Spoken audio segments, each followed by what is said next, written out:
The United States will provide Kyiv with 18 Paladin self-propelled artillery units as part of a new military assistance package. Deputy Assistant Secretary of Defense for Russia, Ukraine, and Eurasia Laura Cooper said on January 7th this year, "It's no secret that without Western, most U.S. assistance, Ukraine is unable to resist Russian aggression. Thanks to deliveries of HIMARS reactive fire systems, M777 howitzers, PZH-2000, Crab, Caesar self-propelled artillery systems, and hundreds of tanks and armored vehicles, Ukrainian troops managed to stop the invaders and even in some places squeeze it." And now it's the turn of the M109A6 Paladin, one of the most modern self-propelled artillery units of the U.S. Army. In this video, we'll tell you more about it and try to predict how this weapon will perform against one of the most powerful armies in the world, the Russian one. The M109A6 Paladin is the fourth modernization of the original self-propelled howitzer that entered service with the U.S. Army in 1992. In June 1999, the U.S. Army received the last M109A6 Paladin self-propelled howitzer out of 950 ordered. The manufacturer is General Motors. If we talk about the technical features of these howitzers, the hull and suspension remained the same as in the previous model, the M109A5. That is, the Paladin hull and turret were made of aluminum rolled armor, protecting fragments of field artillery shells, small arms fire, and light radiation of a nuclear explosion.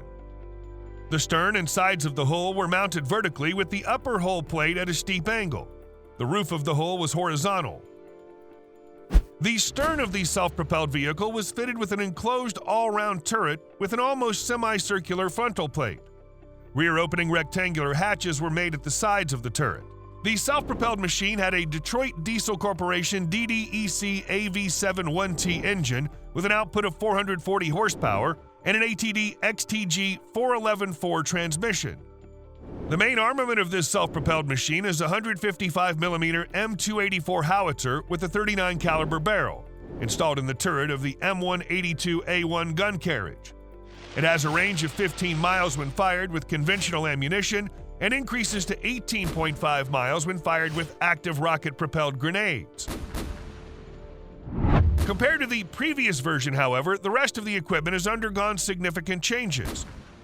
In particular, the Paladin is equipped with a new radio.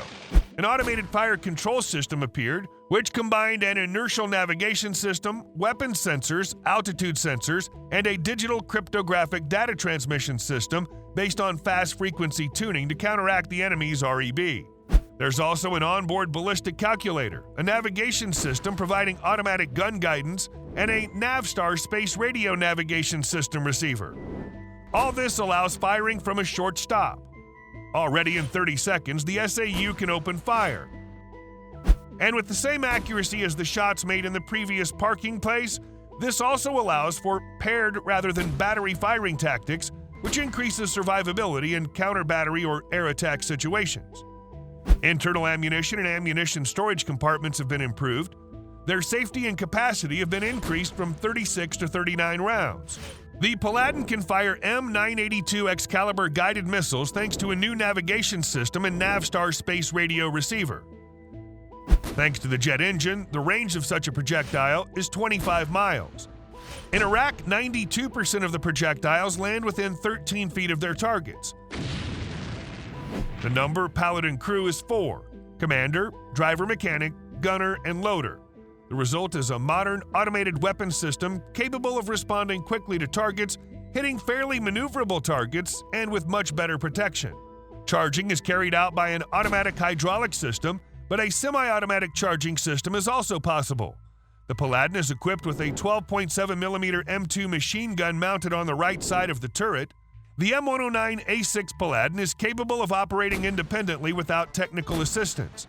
After receiving a mission, the crew calculates the data required for firing, automatically opens the howitzer's trigger lock, aims and fires, and then quickly returns to another position. The crew may not leave the vehicle during the combat mission. The self-propelled howitzer is equipped with a system of protection against weapons of mass destruction. Individual protection means for the crew and an air conditioning system. Additional protection against fragments of armor, which are formed by shells hitting the turret, is provided by the internal Kevlar armor plating. The M109A6 Paladin howitzer is capable of a top speed of 45 miles per hour and has a range of 215 miles. Now, let's speculate about the prospects of this weapon in the Russian-Ukrainian war. In terms of characteristics, the M109A6 Paladin roughly corresponds to the Russian 2S-19 MSTA-S self-propelled artillery unit. It has the same range and caliber. The Russian unit has 152 mm. However, the Russian unit has a rate of fire of 8 to 10 rounds per minute, depending on the modification, and the Paladin only has 4 rounds per minute. This is a low indicator. Watching the Paladin crew work, you catch yourself with the thought that you're watching a newsreel of the 20th century. Manually loading a shell, cleaning the barrel after each shot, and the shot is fired by pulling a rope. So you can't make a hurricane fire with this weapon if you want. The Ukrainians also have, for example, 28 units of the noticeably more advanced German PZH-2000 SAU, firing at 31 miles. However, the Ukrainian military complains that the Western-made howitzers are unreliable. They simply cannot withstand the intensity of firing in this war. Of course, Ukraine fires more shells in a day than several Eastern European countries produce in a month. As a result, half of the German PZH-2000s are steadily under repair. The picture's even more depressing for the Caesar SAU. According to the French newspaper Le Figaro, 16 of the 18 of these units need repair. These Western weapons were designed for completely different kinds of combat operations. Let's hope the Paladin is up to the task in this regard. But in any case, it's far from being a unique weapon. In addition, we should not forget that the Americans have already handed over to Ukraine 80 units of earlier upgrades of M109 self-propelled artillery units. These are modifications of A3 and A5. So the addition of 18 units in general, as you can understand, will not change the overall picture. Even though the American Paladin can receive target data and adjustments directly from the Unified Fire Control System, which allows you to react very quickly to changes in the situation, but again, this does not change the overall picture. But there's such a notion in philosophy as the transition of quantity into quality.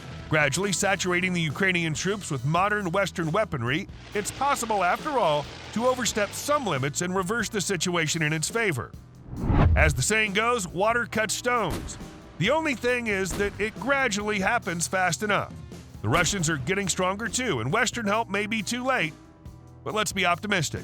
Western leaders are not fools and understand that they're deciding in Ukraine whether the West remains the world leader or whether it'll be a multipolar world. To remain the U.S. a world hegemon, or to become just one of the strong powers. If you enjoyed the video, give us a thumbs up. It'd be the best award for us and would give us a chance to see our work to as many people as possible. And please don't forget to subscribe to our channel not to miss new interesting videos about modern weapons and the intrigues that accompany them.